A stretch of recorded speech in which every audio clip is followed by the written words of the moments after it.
Welcome to 10 classes. तो पिछला video में हम लोगों ने प्रेजेंट परफेक्ट कॉन्टिन्यूअस शुरू किया हुआ था और अफर्मेटिव निगेटिव में कुछ एग्जांपल करा था हमने। ठीक है, अब आगे देखते हैं। अगर आप लोग सही से टाइम दोगे तो सीन्स फॉर किसी चीज़ में कोई कन्फ्यूज़न नहीं होगा। ठीक है, मैंने बहुत अच्छे से समझा रखा है। ठीक है, आपको याद करना है, आप याद करो या फिर आप एग्जाम्पल के थ्रू उसको समझो। ठीक है, तो आज मैं कराने वाला हूँ हेल्पिंग वर्ब इंटरोगेटिव। हेडिंग डाल दीजिए हेल्पिंग वर्ब इंट्रोगेटिव। तो सबसे पहले परफेक्ट कॉन्टिन्यूअस का हम लोग जनरल स्ट्रक्चर देखते हैं। Helping verb plus subject plus being plus V4 plus object plus since या फॉर प्लस टाइम, ये हो गया अफर्मेटिव। ठीक है, हेल्पिंग वर्ब इंट्रोगेटिव का ये अफर्मेटिव हो गया। और इसमें क्या होता है निगेटिव वाले में subject plus not plus being और बाकी सब चीज़ सेम, ये हो गया आपको निगेटिव।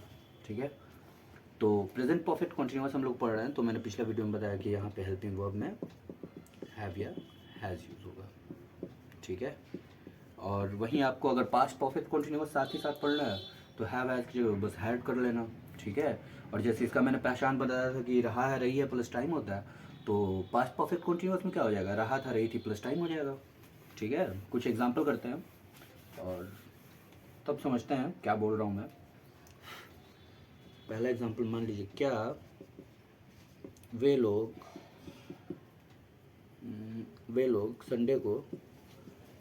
संडे से Pushpa movie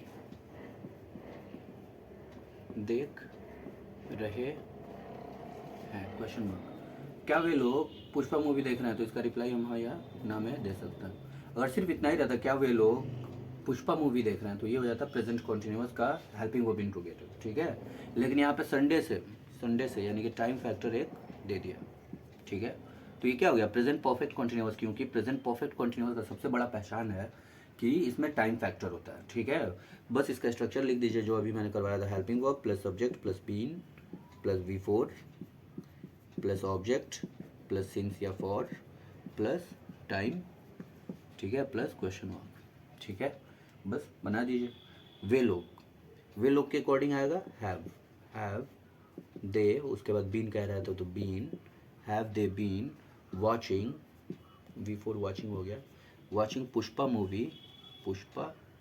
movie since Sunday. ठीक है, क्वेश्चन मार्क। अगर मान लीजिए एग्जामिनर क्या वे लोग संडे से पुष्पा मूवी नहीं देख रहे हैं कर देता है, नहीं देख रहे हैं, तो हैव दे नॉट बीन लग जाता। क्यों, क्योंकि सब्जेक्ट के बाद ही नॉट लगता है। ठीक है, बस अगला एग्जांपल देखिए। अगला एग्जांपल, क्या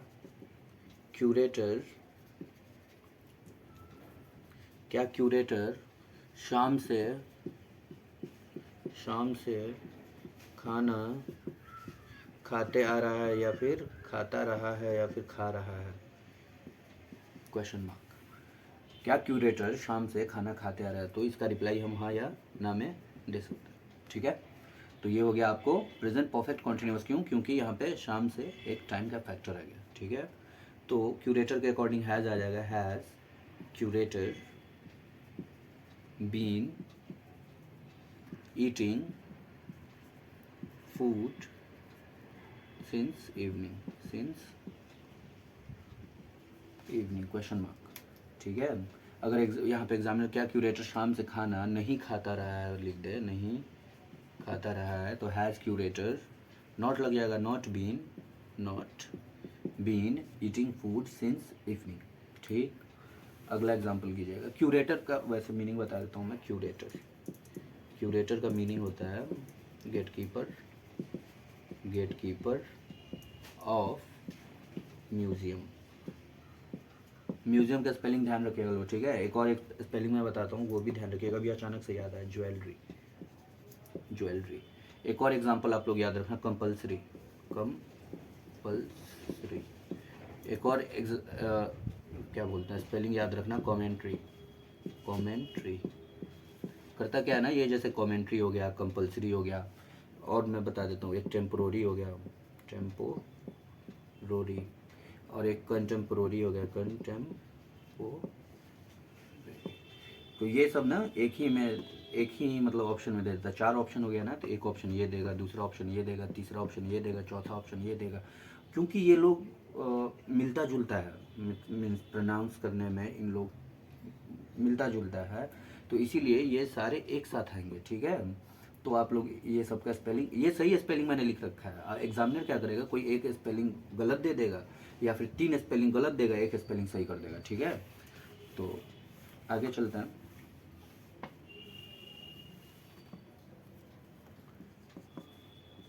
क्या शॉफर, शॉफर का भी स्पेलिंग आप लोग ध्यान रखना, CHAUFFEUR। क्या शॉफर 4 दिन से कार चला रहा है, तो इसका रिप्लाई हम हाँ या ना में दे सकते हैं कि हाँ चला रहा है या फिर ना नहीं चला रहा है, ठीक है। तो बस शॉफर के अकॉर्डिंग हैज़ आएगा तो हैज़ लगा दीजिए, हैज़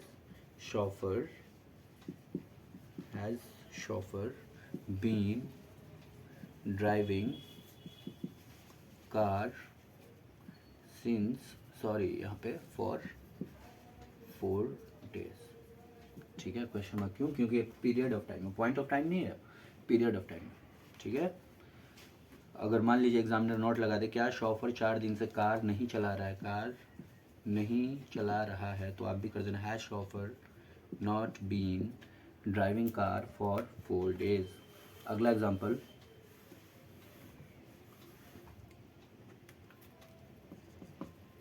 क्या बसंती 4 वर्षों से कुत्तों के सामने नहीं नाच रही है, क्वेश्चन मार्क। तो एक तो रहा है, रही है दिख गया तो प्रेजेंट कॉन्टिन्यूअस, लेकिन यहाँ पे 4 वर्ड्स दिख गया, टाइम दिख गया तो प्रेजेंट परफेक्ट कॉन्टिन्यूअस, नहीं दिख गया तो यानी कि ये निगेटिव वाला वाक्य हो गया, ठीक है। और क्वेश्चन मार्क दिख गया यानी कि ये कोई ना कोई क्वेश्चन वाला है, ठीक। अब क्या दिख गया, यानी इसका रिप्लाई हम हाँ या ना में दे सकते हैं कि हाँ नाच रही थी या फिर ना नहीं नाच रही थी। तो ये हो गया आपको हेल्पिंग वर्ब इंट्रोगेटिव, और वो भी किसका, प्रेजेंट परफेक्ट कॉन्टिन्यूअस का, और वो भी हेल्पिंग वर्ब इंट्रोगेटिव निगेटिव, ठीक है। तो मैं स्ट्रक्चर लिखता हूँ, helping verb plus subject plus not plus been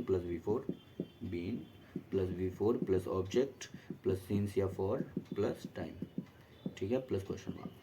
बस लगा दीजिए। बसंती के अकॉर्डिंग हैज़ आएगा तो has Basanti not been, has Basanti not been dancing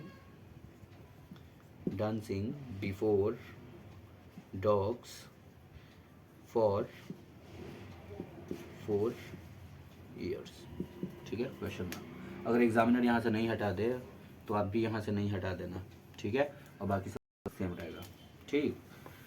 अगला एग्जाम्पल,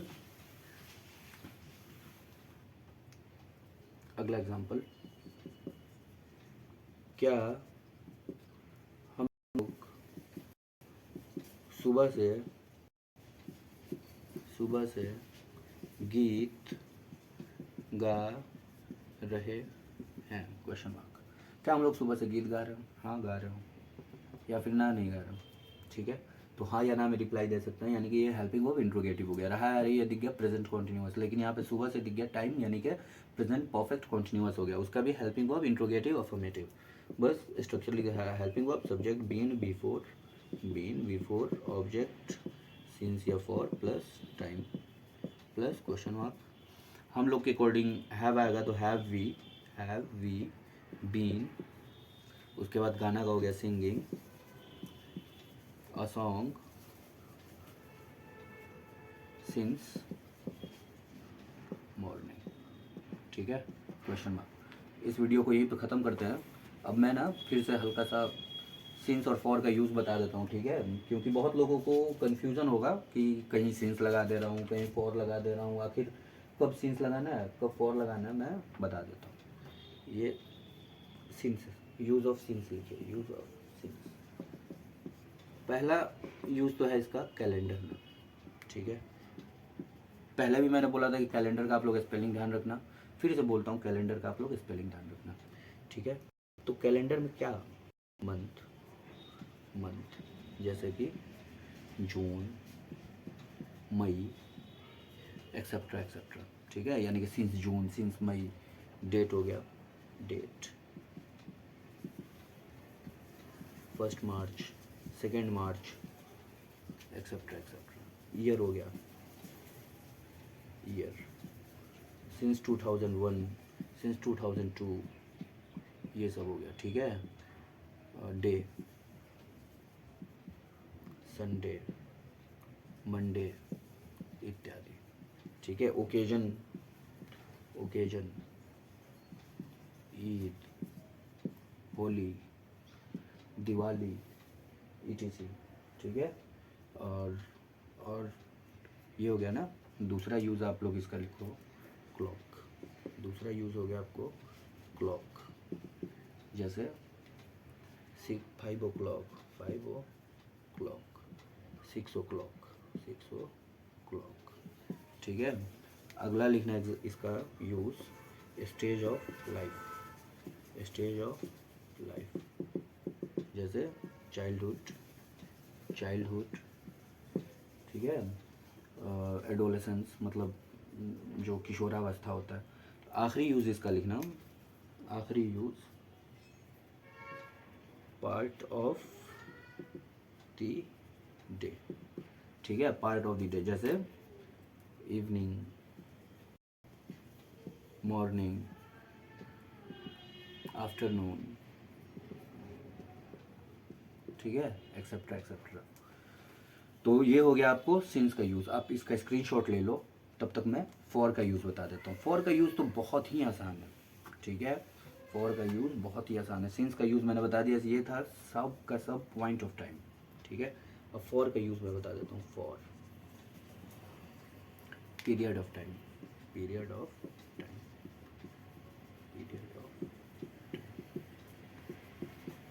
जैसे एग्जाम्पल में for 2 hours, for 2 days, for 2 weeks, for 2 weeks, for 2 months,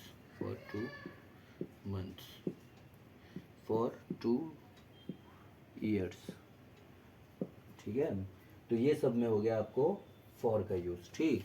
I think अब तो कोई दिक्कत नहीं होगा। अब आप लोग क्या करना, इसका एक स्क्रीनशॉट ले लेना।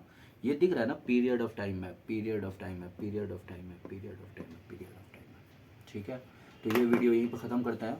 बहुत बहुत शुक्रिया, मिलता है अगले वीडियो में। आप लोग पिछला सारा वीडियो देख लेना, ठीक है। और अगर कोई कन्फ्यूज़न होगा, किसी भी तरह का कन्फ्यूज़न होगा, तो आप लोग बेझिझक मेरे से पूछ सकते हो, ठीक है। Thank you.